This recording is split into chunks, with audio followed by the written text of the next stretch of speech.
o nosso lugar na família. Então, eu recebi a mensagem que a gente teria aqui hoje jovens, adolescentes, jovens, mulheres casadas, e também teríamos as mulheres já mais maduras, as vovós, né? Pessoas que já têm toda uma caminhada em família. Né? Então, quantas jovens, adolescentes nós temos aqui? Levanta a mão. Ó. As solteirinhas que estão aqui. Não, até um grupo. Quantas mulheres casadas? Uau!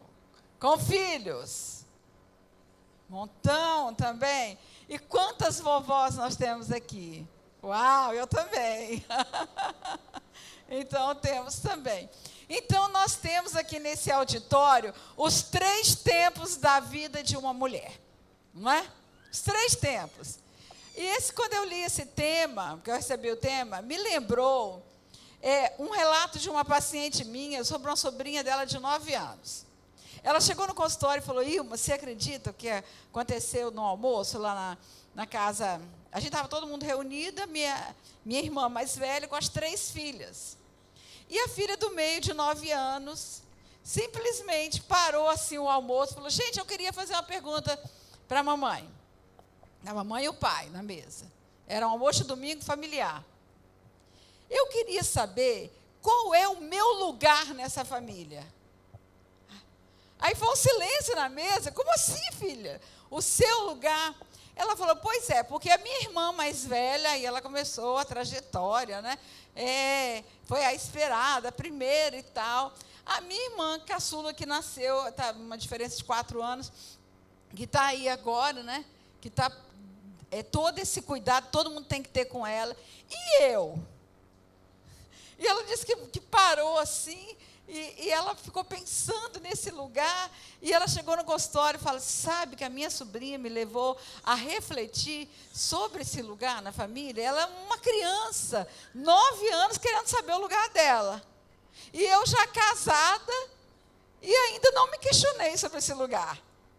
Então, me fez pensar nesse relato. Né?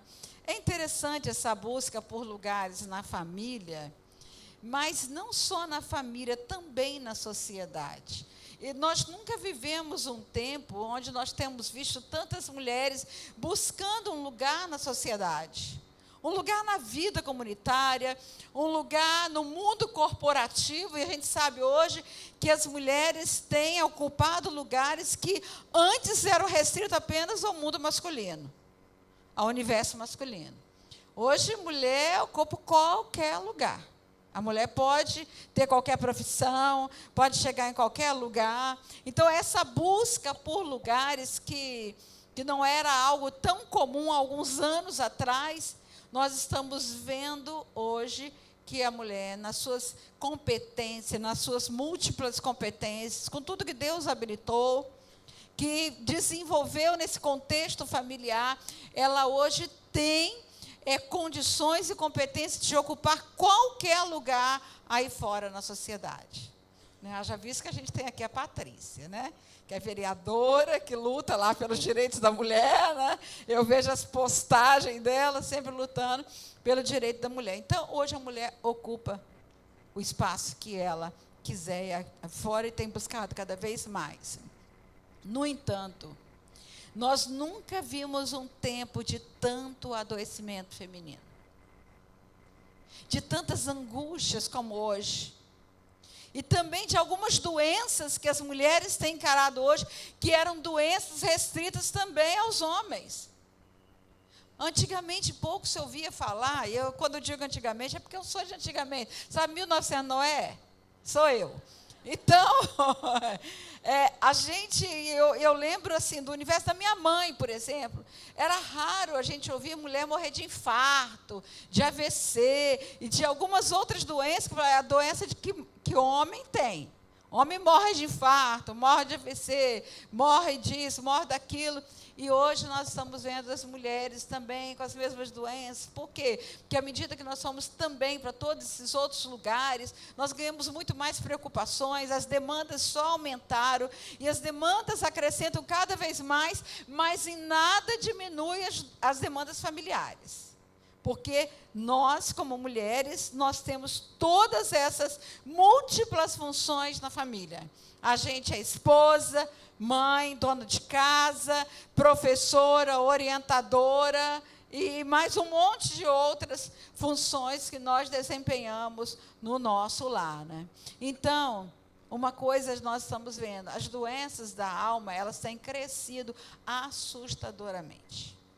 Está aí a farmacologia, que joga todos os anos uma quantidade enorme de medicamentos no mercado para dar conta de todas as doenças que têm acontecido hoje na alma. Doenças da alma, as dores da alma.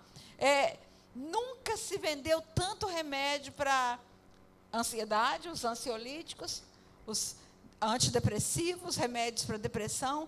Por quê? A Organização Mundial de Saúde diz que a depressão é o mal que mais irá ceifar vidas nessa década que nós estamos, na próxima década, perdendo apenas para as cardiopatias, as doenças do coração, e também para o câncer. Mas o universo feminino é o que mais tem sofrido de câncer, né? Mais tem sido atingido de câncer e de depressão. Então, vai matar muito mais mulheres, como nós já estamos vendo todos os dias aí. Por quê? Porque mesmo com todos os lugares conquistados, tudo isso, o reconhecimento, o valor, que tantas vezes uma mulher consegue em determinado lugar, porque tem toda essa habilidade de se dedicar, de fazer bem, de ser reconhecida, mas essa demanda toda não tem atenuado as angústias da alma de uma mulher, não tem preenchido o sentido da vida, o significado da vida, porque muitas vezes nós estamos vendo uma sobrecarga enorme. E nessa sobrecarga enorme, nessa correria que todas nós vivemos, nessas dificuldades, a angústia insiste em comparecer. E eu sempre digo que a angústia vem como aquela luzinha que se acende no painel do carro quando nós estamos dirigindo, e que às vezes a gente nem sabe o que é, eu pelo menos nunca sei. Acendeu a luzinha, fala, meu Deus, o que será, né? Bateria, motor, não sei o quê. Nem sempre a gente sabe, né? Que a gente também não tem muito tempo para aprender sobre mecânica de automóvel. Mas, na verdade, mas tem lá alguma coisa dizendo que alguma coisa não está funcionando bem no carro. A tendência nossa é continuar andando. Não, vai dar para chegar em casa, e muitas vezes não dá, muitas vezes o carro para, aí o comprometimento é muito maior, porque a gente insistiu. Na nossa alma é a mesma coisa. A angústia está lá piscando, está insistindo em comparecer. E nós vamos tocando a vida, porque a gente tem que ser forte, a gente tem que lutar, a gente tem que dar conta de tudo. E aí, nessa correria de dar conta de todos os lugares que nós temos que ocupar, na família e fora de casa, muitas vezes nós não temos tempo para olhar para as nossas próprias necessidades, para perceber. E aí a gente continua, e, na verdade, a gente nunca viu tanto adoecimento como transtornos psíquicos, a depressão, a ansiedade, as fobias, o pânico, as doenças psicossomáticas, que são sintomas depositados no corpo, que falam das dores e das angústias que estão na alma. O corpo hoje, há uns anos atrás, tinha um livro chamado Corpo Fala. Não é? Muita gente aqui deve ter lido. Mas eu costumo dizer hoje que o corpo grita. Não só fala, ele grita. E às vezes a gente não escuta os gritos do corpo. E aí, quando nós não escutamos os gritos do corpo, nós somos paralisados pela via da dor. E muitas vezes nós nos permitimos somente fragilizar pela via de um adoecimento, né? Mas como nós temos aqui, não vou falar sobre esse assunto, mas como nós temos aqui os 3 tempos da vida feminina, né? As adolescentes e jovens no lugar de filha, as mulheres na função de esposa e mãe, e as mulheres que já criaram seus filhos, esses filhos que já saíram de casa, que já constituíram família e que exercem a função, na maioria, de avós. Então, por onde nós vamos começar para falar de lugares? Pelas meninas? Não. Não. Nada mais óbvio do que começar do começo, para nós compreendermos esse importante tema. Porque o começo sempre nos diz do propósito. É o começo que aponta para o futuro. O começo nos diz do objetivo, da visão de futuro. E é o começo que deve nortear as nossas prioridades da vida. O lugar que nós ocupamos, nós só vamos entender quando nós formos ler o começo de tudo. E o começo da Bíblia está onde? Gênesis. E é Gênesis que a gente precisa ir. Na origem. Por que nós não vamos começar pela menina? Pela criança? Porque Deus não começou pela menina. Deus começou pela mulher. Não é? Ele criou uma mulher pronta. Ele criou uma mulher pronta para ser esposa e mãe. Então, ele criou, na gênese da fundação, a mulher. E a mulher é a gênese da menina. E a menina inaugura a maternidade da mãe. Esse é o processo. Então, uma não existe sem a outra. A mulher vem, e aí ela vai ser o berço da menina. Ela vai carregar no seu ventre a menina, a criança. E aqui eu estou falando menina porque nós estamos falando para mulheres. Então, ela vai carregar no seu ventre a menina. Mas ela não vai carregar só uma menina. A menina vai inaugurar a mãe. Então, essa mulher vai carregar no ventre gerações. Ela é berço de gerações. Então, nós precisamos começar do começo, né? Nada mais óbvio. É até assim, um contrassenso a gente falar começar do começo, porque sempre começar deveria ser do começo. Mas nem sempre começamos do começo. Bem, o começo diz assim, quando nós lemos no capítulo 1 de Gênesis, no versículo 1, que todo mundo conhece. O que está escrito lá no versículo 1? Capítulo 1, versículo 1 de Gênesis. Bem alto, gente, vamos lá. No princípio criou Deus os céus e a terra. Simples assim. Uma declaração do princípio. A Bíblia não começa com uma historinha. Era uma vez um Deus que veio não sei de onde e que começou a criar. Não, a Bíblia tem uma declaração de início. No princípio criou Deus os céus e a terra. Você crê nisso? Ok? Porque se você crê, tudo que nós vamos refletir nesse tempo aqui, vai fazer sentido para você. Né? Isso vai promover, ali vai cair no seu coração, vai promover os questionamentos na sua vida, que irão impulsionar esse processo de compreensão do propósito de Deus para a vida da mulher.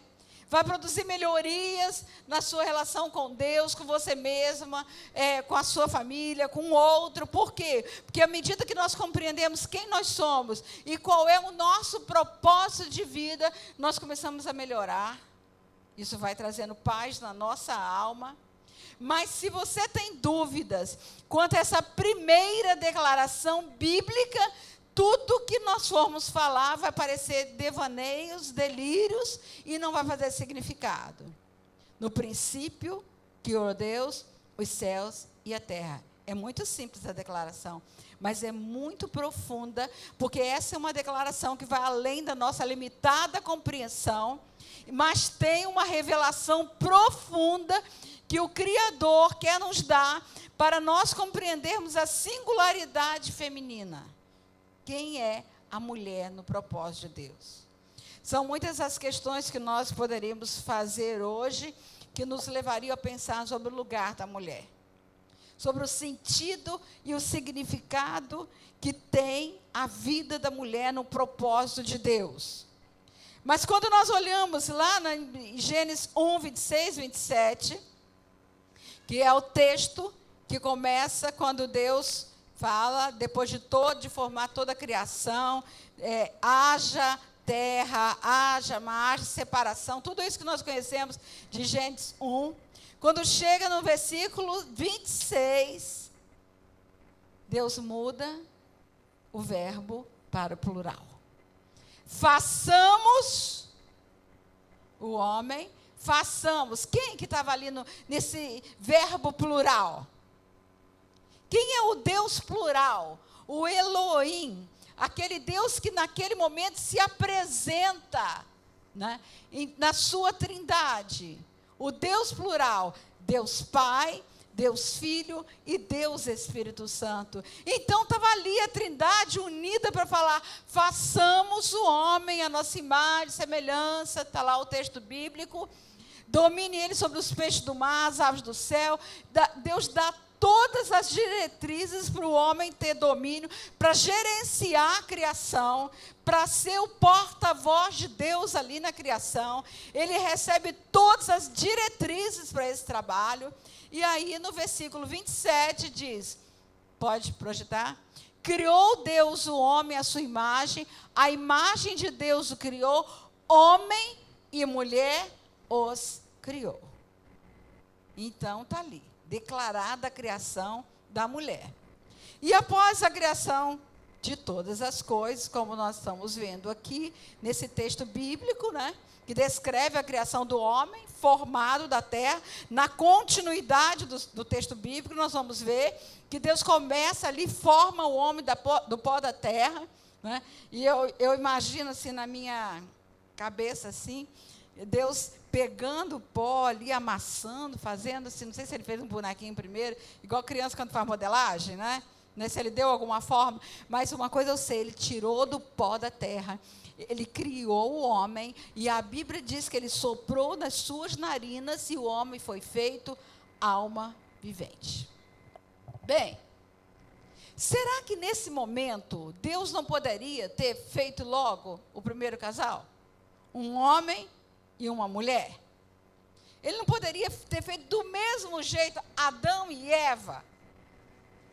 Duas modelagens de barro, mas distintas na formação, segundo o seu propósito. Ele poderia ter feito isso, ele poderia, não poderia, gente? Poderia, era o mesmo poder. Ele poderia ter feito isso, ele poderia ter soprado na narina de Adão, depois na narina de Eva, e os dois teriam feito alma vivente, mas não foi assim. Deus decidiu formar Eva a partir de um olhar perceptivo e analítico para Adão, porque Deus olhou com os olhos do seu coração e viu as necessidades relacionais de Adão, e o propósito que ele deveria cumprir, a missão que ele deveria receber, porque Deus trabalha por propósitos, Deus não trabalha aleatoriamente, não foi aleatoriamente que ele fez Adão para depois fazer Eva, ele tinha um propósito, e ele olha ali para Adão e ele conclui, não é bom que o homem esteja só. Far-lhe-ei uma ajudadora, Gênesis 2,18, pode colocar o texto.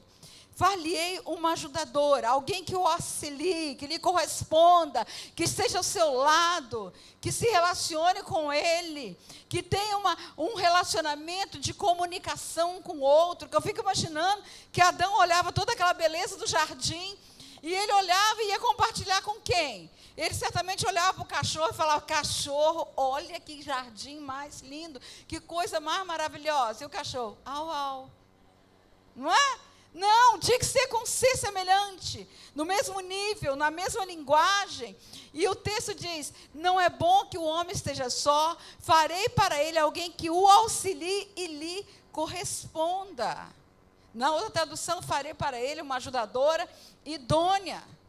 E eu acho tão interessante esse não é bom de Deus, não é? Essa declaração de Deus, não é bom que o homem esteja só.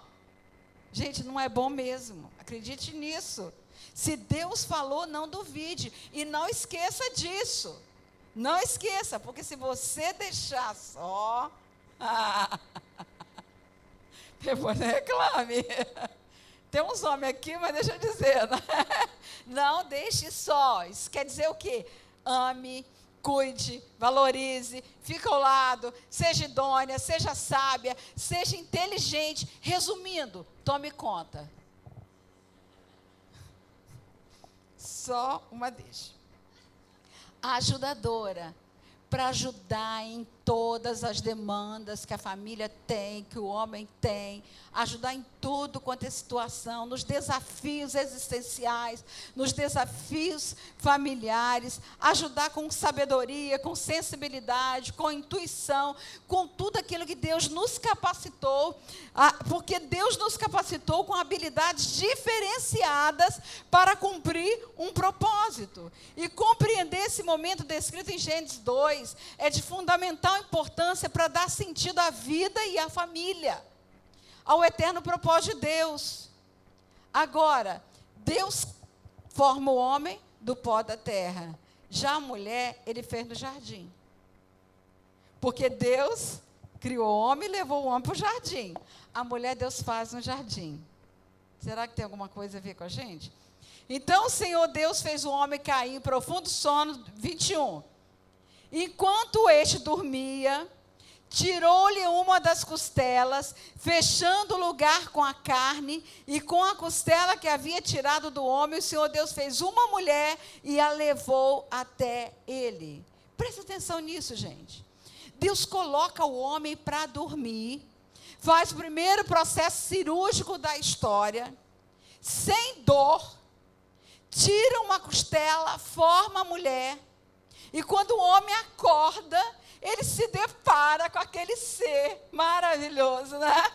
Diante dele, e ele ficou tão embasbacado, que naquele momento ele olhou e falou: esse é osso dos meus ossos, carne da minha carne, ela será chamada mulher, porque de mim foi tirada.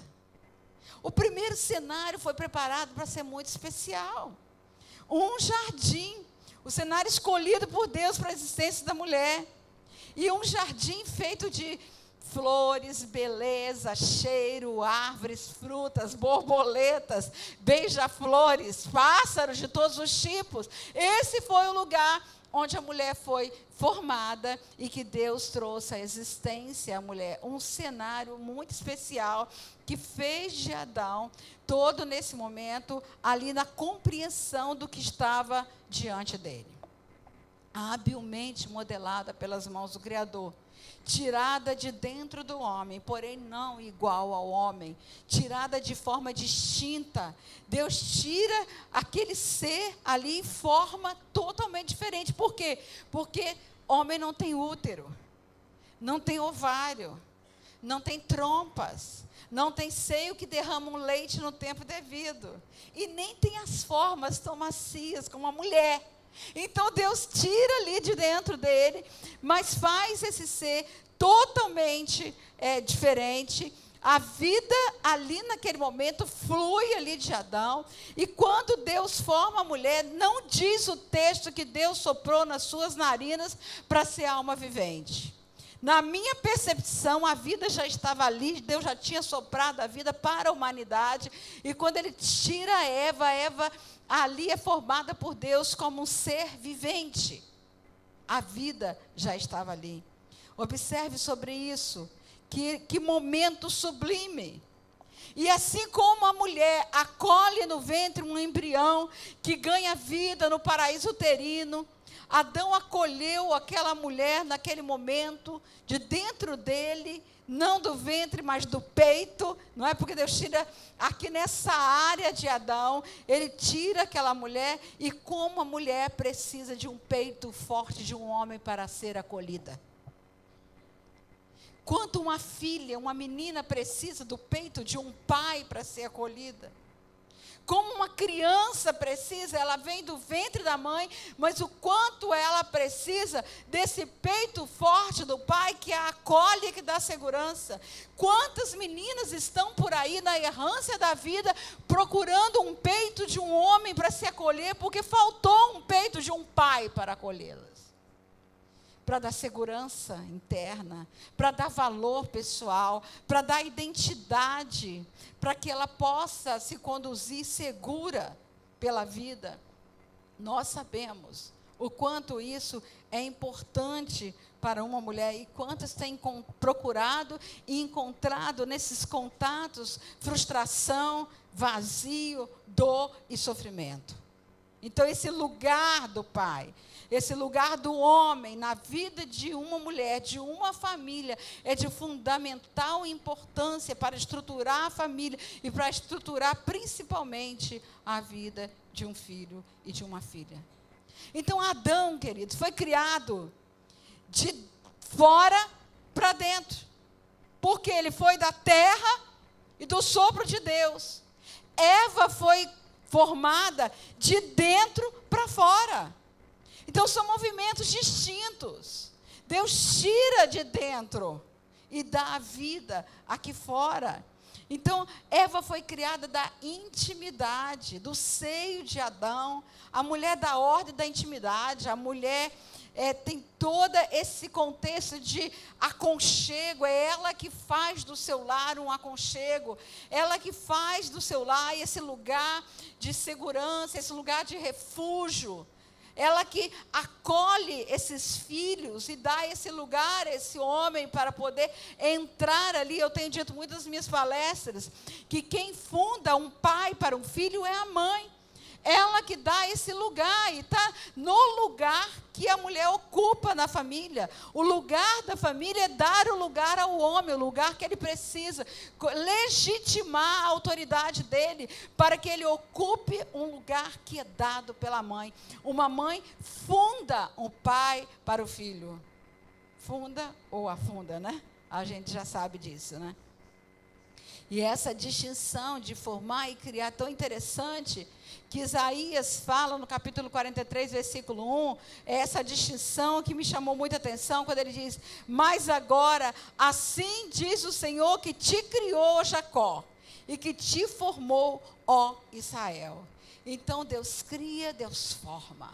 Deus cria, Deus forma. Jacó foi criado, como todos nós seres humanos, no ventre de uma mulher. Mas Israel foi formado na dor, formado no processo de crescimento, formado naquilo que ele precisava para cumprir o propósito. Da mesma forma, Deus faz de uma forma muito especial a vida da mulher, trazendo a mulher à existência. E a gente pode dizer que Eva foi a melhor parte de Adão fora dele. A melhor parte. Deus tirou ali. E ela é ajudadora para conhecer suas necessidades mais profundas, porque ela veio dele. E é tão lindo compreender que após esse processo singular, todos os seres humanos, homens e mulheres, passaram a vir de dentro da mulher, do seu ventre, como geradora de vida, como berço de gerações. Esse é um lugar muito especial que a mulher ocupa na família. Mas na sequência dessa expressão poética de Adão, no versículo subsequente, no versículo 2, 24, há um texto muito conhecido, mas nem sempre compreendido em toda a sua dimensão, que geralmente é lido muito nos casamentos, que diz: por essa razão, o homem deixará pai e mãe, se unirá à sua mulher, e eles se tornarão uma só carne. Observe que a palavra diz: deixará o homem. Não está incluindo a mulher? É claro que a gente sabe que está implícito que a mulher também vai deixar pai e mãe para se unir o homem. Mas eu penso que a questão principal aí é a posição que o homem assume para se unir a uma mulher e formar a família com ela. Essa posição de homem, de autoridade, daquele que recebeu uma autoridade delegada por Deus, não é uma autoridade qualquer, mas autoridade delegada por Deus para dar origem a uma descendência. Um homem é preparado por um pai e uma mãe para se tornar igual ao pai, na mesma posição, assumir a posição de autoridade, junto a uma mulher para formar a descendência. E ele deixa a condição de filho para ser esposo e pai, de criança para ser adulto, de imaturo para ser maduro, de protegido para ser protetor, de dependente para ser interdependente, e liberado e autorizado a ser uma autoridade, ajudado por sua mulher. Logo, o homem muda de posição. Ele cresce e muda de posição. a mulher apenas transiciona de uma autoridade para outra. Ela sai debaixo da autoridade do pai. Eu estou falando isso no sentido espiritual, tá, gente? Ela sai debaixo da autoridade de um pai. Ela sai com um propósito muito especial.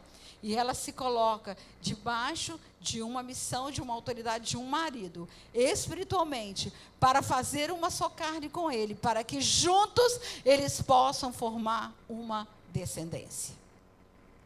Mas é bom lembrar que mulheres feridas, empoderadas na cultura deste mundo que jaz no maligno, não transiciona de autoridade e permanecem imaturas no relacionamento conjugal, disputando lugar do homem, disputando lugares na família, fundando uma descendência com distorções estruturais para assumir os lugares de esposa e mãe. Por que isso acontece? Porque quando há disputa de lugares na família, começa a haver as disfunções familiares. Porque nós não precisamos disputar lugar. Nós temos um lugar especial, um lugar sublime, um lugar muito importante no projeto de Deus. E nós, como ajudadora, nós estamos juntos. Nós não estamos lá separadas. E é importante compreender que o deixar pai e mãe não é um deixar aleatório, é um deixar que é norteado pela honra. Há um princípio que está junto com esse princípio de deixar pai e mãe, que é o princípio da honra, dado na lei, repetido por Jesus, repetido pelos apóstolos. O apóstolo Paulo, quando ele escreve aos Efésios, que ele está ali falando das funções familiares, ele vai falar da honra aos pais. Honra para que viva bem sobre a terra. Então, a honra é um princípio que norteia o princípio de autoridade. A honra é a base para uma pessoa ser bem-sucedida. E aqui uma palavra para as mulheres em condições de filha que estão aqui hoje, nesse culto. A família é o campo de treinamento para todos os papéis que nós vamos desempenhar ao longo da nossa vida. É na família que nós aprendemos a nos relacionar. É na família que nós construímos os referenciais, os modelos familiares. É na família que nós construímos as nossas crenças e valores. E a honra aos pais é a base para o sucesso em todos os papéis que nós vamos desempenhar na vida. Na verdade, a honra aos pais libera a capacidade de amar. E a honra aos pais estrutura a alma. Em todas as histórias de pessoas que têm dificuldades para amar, que têm o fluxo do amor obstruído na sua vida, que não consegue, como é que a gente sabe muitas vezes que a pessoa tem dificuldades para amar? Porque ela não consegue amar a si mesma. Ela tem um processo de comportamento que auto-sabota seus próprios desejos. Ela faz coisas que trazem resultados destrutivos para a sua própria vida. Ela entra no ciclo da autossabotagem e nesse ciclo ela repete histórias familiares, histórias de dor, histórias de sofrimento, pessoas que repetem modelos de histórias que ela já sabe o final. E que mesmo assim entram em comportamentos autodestrutivos. Por quê? Porque não se amam. Porque o fluxo do amor está emperrado. Está obstruído. E o que obstrui o fluxo do amor? O que obstrui? Mágoa, ressentimento, amargura, ira, rancores, falta de perdão. Todos esses sentimentos negativos que são tão destrutivos e que desestruturam a alma. Que produzem o adoecimento. E quantas vezes a gente ouve mulheres dizendo, não consigo amar. E elas entram no movimento de amores patológicos. Sabe, amores patológicos, quando a pessoa abre mão do seu próprio valor pessoal em favor do outro? Que se vinculam a uma pessoa que vai lhe fazer mal, que carrega repetições de história.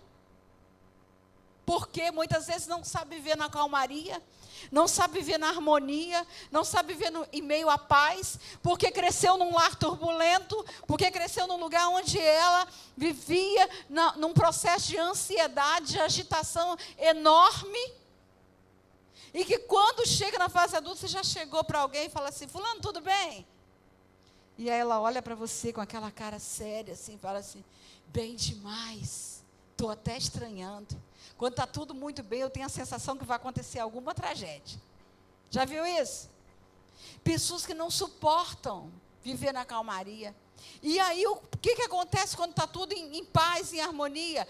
Faz alguma coisa para arranjar um conflito, faz uma confusão dentro de casa, faz tempestade de copo d'água. Por quê? Porque aprendeu a viver na agitação. Aprendeu a viver na ansiedade, aprendeu a viver com adrenalina na corrente sanguínea, e a adrenalina em excesso acaba viciando tanto quanto a cocaína, como uma droga.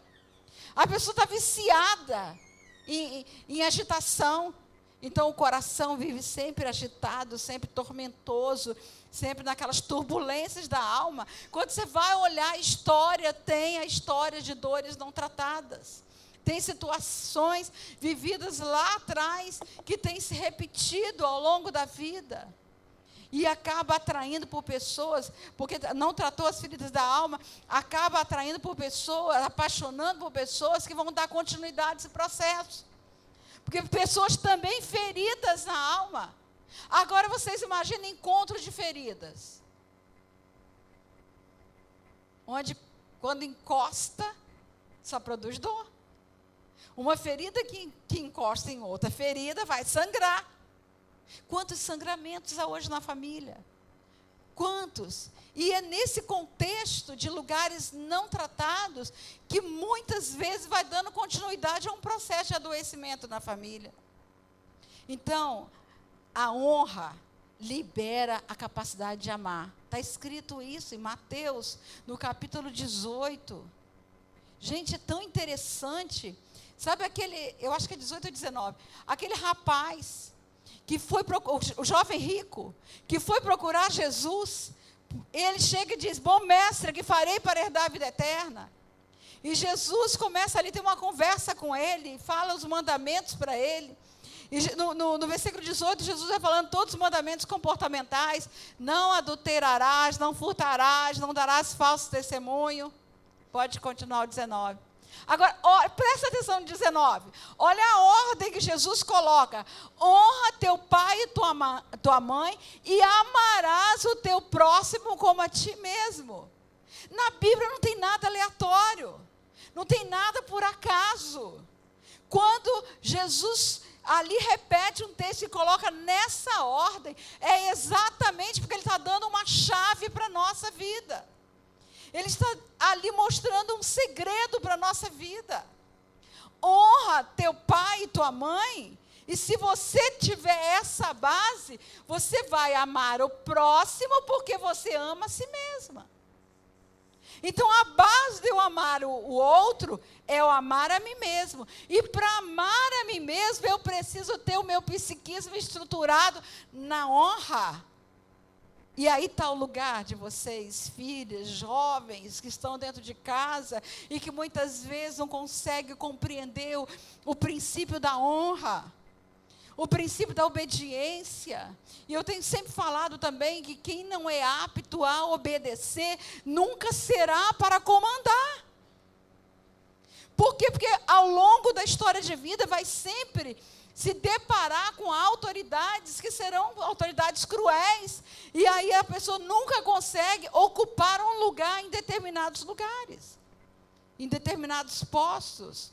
E daí também vem outras questões, porque a desonra desequilibra a alma, desorganiza a estrutura psíquica e funda o fracasso na vida de uma pessoa.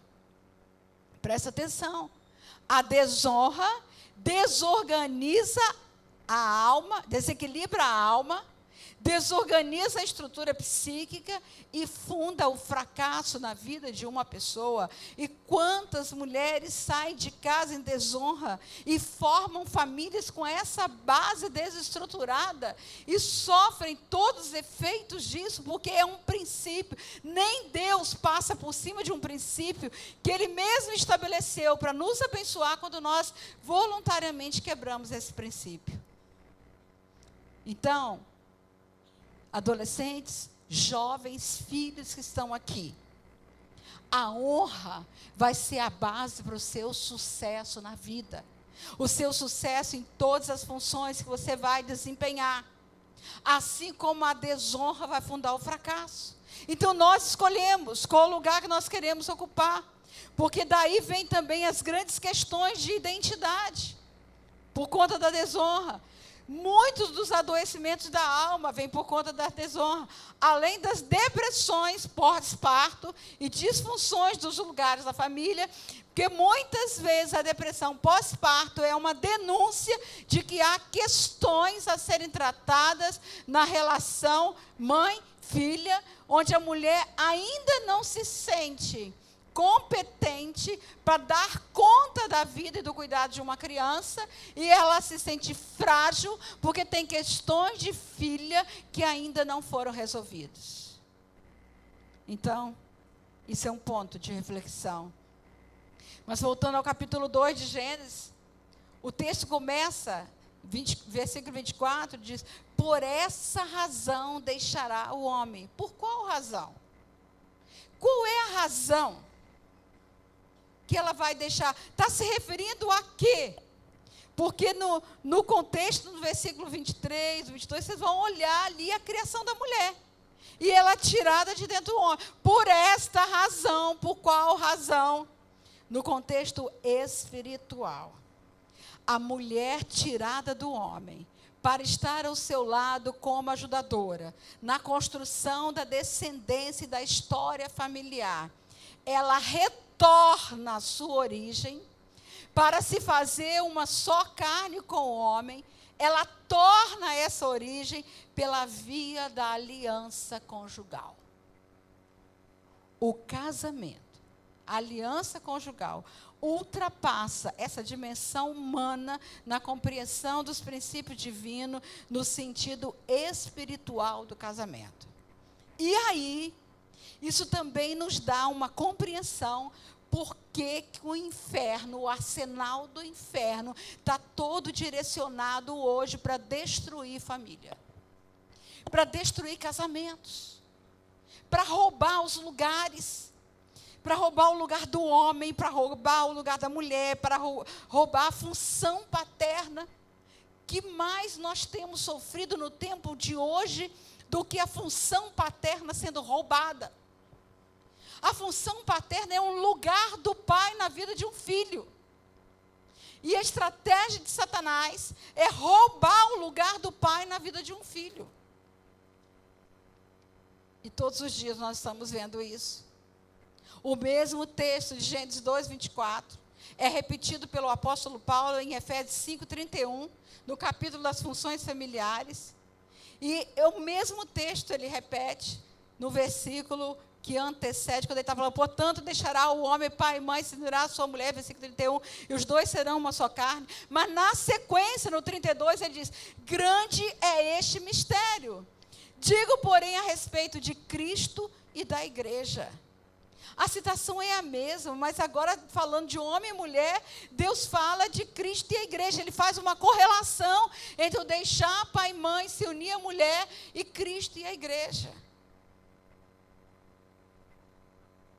Jesus deixou a sua glória. Ele veio aqui se tornar um ser humano, viver todas as dimensões humanas que nós vivemos, todas as nossas limitações humanas, todas as dores humanas, todas as angústias. Não tem uma única dor que Jesus não tenha passado. Foi traído, foi humilhado. Ah, eu fui traída, Jesus também foi. Ah, eu fui humilhada, Jesus também foi. Ah, eu fui rejeitado. Meu pai me rejeitou, sou uma filha rejeitada.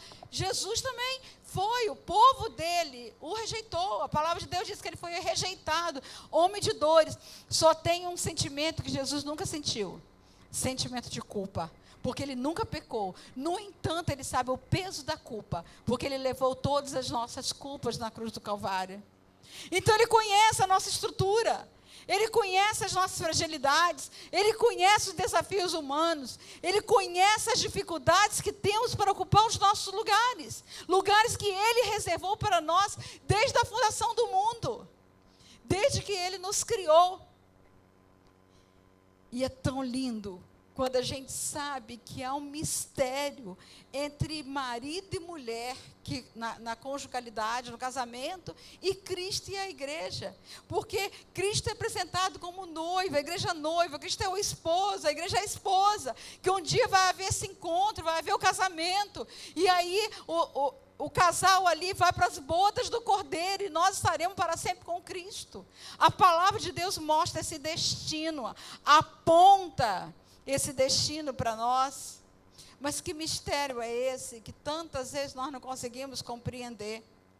Eu penso que a oração sacerdotal de Jesus, registrada por João no capítulo 17, aponta a direção desse mistério, quando Jesus ora pela nossa unidade, quando ele pede ao Pai a mesma unidade registrada em Gênesis 26, a unidade entre Pai, Filho e Espírito Santo, unidos, mas cumprindo funções distintas, a unidade do propósito.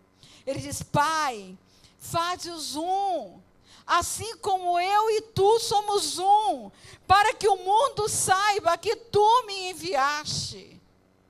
Nós só vamos compreender o que significa esse texto de Gênesis 2:24, se nós compreendermos o significado dessa oração de Jesus na dimensão do casamento, da conjugalidade, da unidade de propósitos que precisa haver entre marido e mulher para o cumprimento das suas funções, para ocupar os lugares definidos por Deus.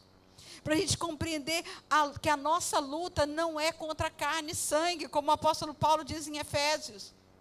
A nossa luta não é contra carne e sangue, é contra principados, potestades, dominadores, todo o mundo das trevas, o mundo espiritual das trevas, que anda ao derredor, procurando destruição, rugindo como um leão, como Pedro fala, buscando alguém para tragar. Ele quer roubar a mim e a você. Ele quer roubar da nossa família. Ele quer roubar os filhos que carregamos no ventre. Por isso que Deus, desde o princípio, interditou a amizade de Satanás, do diabo com a mulher. Porém, inimizade entre ti e a mulher. Porque a abordagem de amizade começou lá no Éden. Deus interditou, porque Deus interditou para proteger o que a mulher carregaria no ventre. Porque do ventre da mulher viria aquele que esmagaria a cabeça da serpente. E, na verdade, Deus queria proteger o que nós carregamos, queridas, porque nós não geramos filho para povoar o inferno, nós geramos filho para povoar os céus. E ninguém pode bater mão na nossa herança. Aleluia.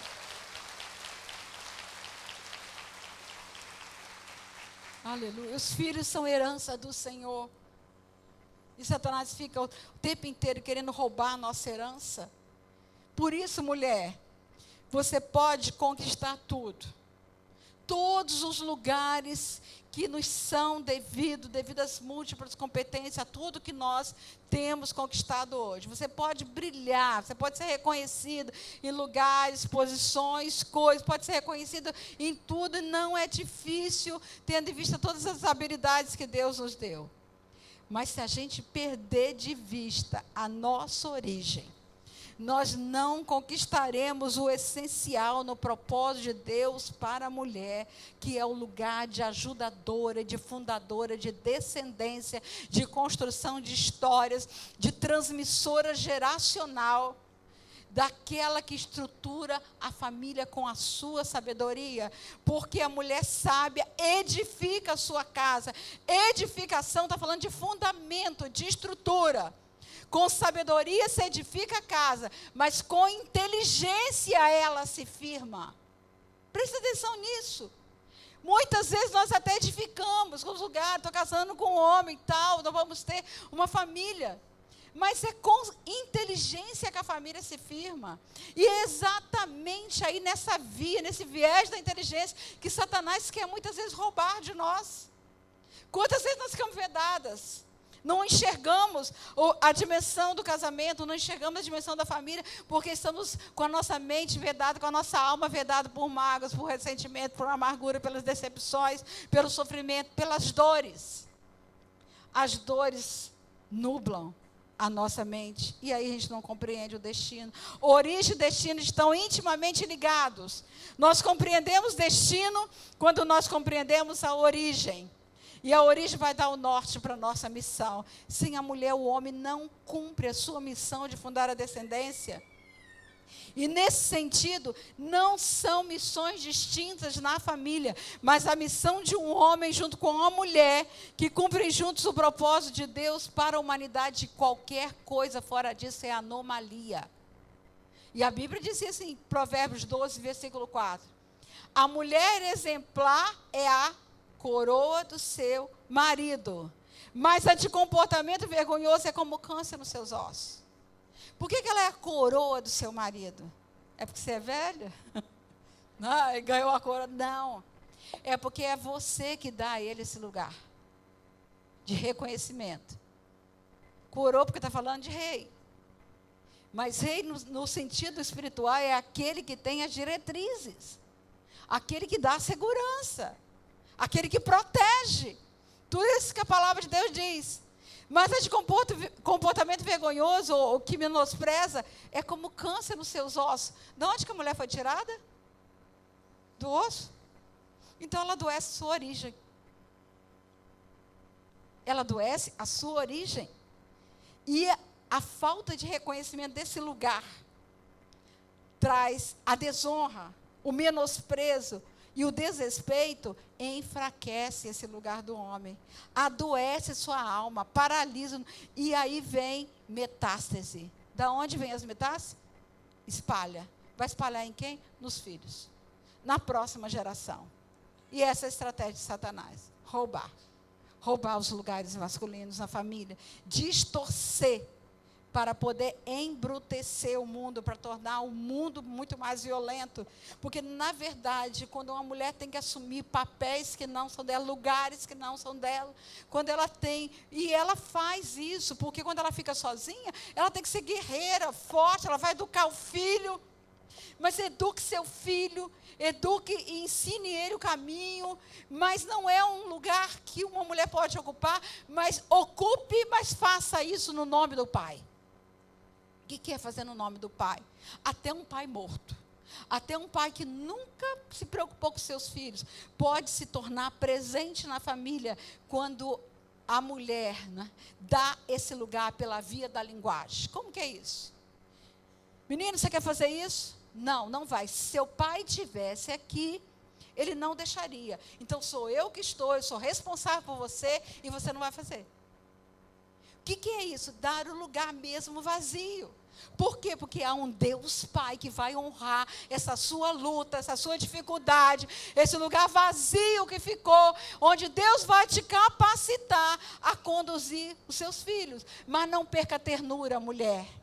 Não perca a ternura, não perca a meiguice, porque o que embrutece o mundo, deixando o mundo mais duro e áspero, mais selvagem, não é tantas vezes essa rudeza do homem, que tantas vezes tenta impor a autoridade pelo autoritarismo, mas a perda da ternura da mulher, porque quando uma mulher fica dura, áspera, grosseira, ela perde exatamente a parte essencial que desenvolve a sensibilidade nos filhos, porque a mulher dá a ordem do amor, a essência da mulher é o amor, e quando a mulher perde a sensibilidade, ela se torna dura, enrijecida, e os filhos perdem esse lugar da sensibilidade da natureza humana. Portanto, o custo dessa perda vai se ver nas gerações seguintes. E para fechar, Deus está convocando uma geração de mulheres para fazerem diferença. Nesse mundo que faz tudo para nivelar a mulher a um nível de mediocridade, num sistema maligno, perverso, que quer desviar a mulher do propósito de Deus. Para vocês, meninas e jovens, honra seus pais. para você ser liberada para assumir o seu lugar de mulher, de esposa, de mãe, entender o que é submissão, para ocupar o seu lugar na família e no mundo. E para a vó? Não vou falar nada para a vovó? E a vovó?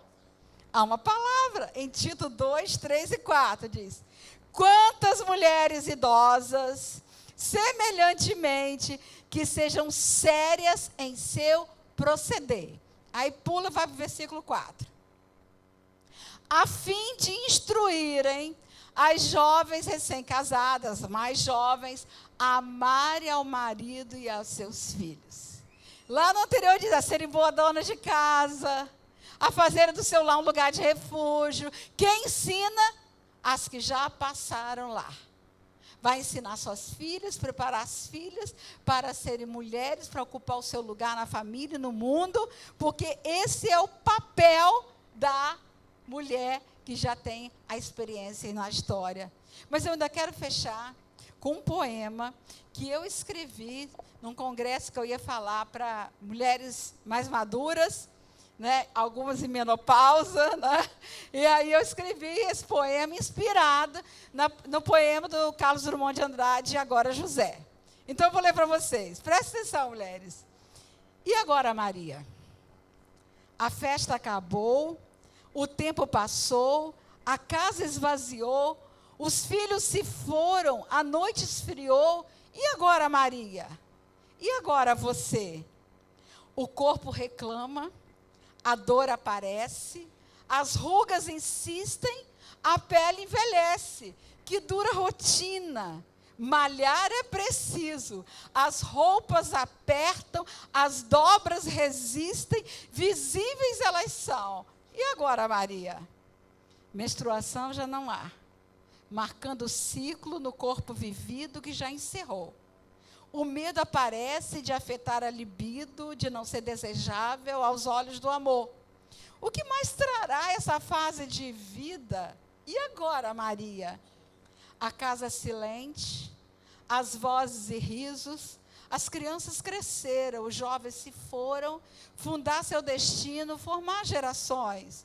Só resta saudade dos tempos vividos, da alegria reinante que já não há mais. Não chora, Ilma. E agora, Maria? E a nostalgia, seus dias vão nublar? Esperando o sol para sua face brilhar? A noite esfriou, mas a cama também? O ninho vazio só trouxe o amém? À espera da morte, sem sonhos viver? E agora, Maria? Esse tempo precioso, novo ciclo anuncia, a beleza madura requer novo olhar. Para dentro da alma, para cada ruga valorizar, ressignificar a história, as vitórias contar, o caminho e caminhar para o alvo. Para onde, Maria? Qual o seu alvo alcançar? Para onde, Maria? A escolha é sua. Para onde irá? Para onde, Maria? Ah, Maria, Deus tem a resposta. Para seu brilho aflorar, resgatar a sua alegria que dos céus tem para lhe dar. Você é preciosa, mulher. Você é preciosa, Maria, em todas as fases da vida. Seu valor é inigualável. É o seu desafio, Maria. É a oportunidade do seu milagre, de transmitir a história, de mostrar as vitórias e de Deus proclamar. Amém.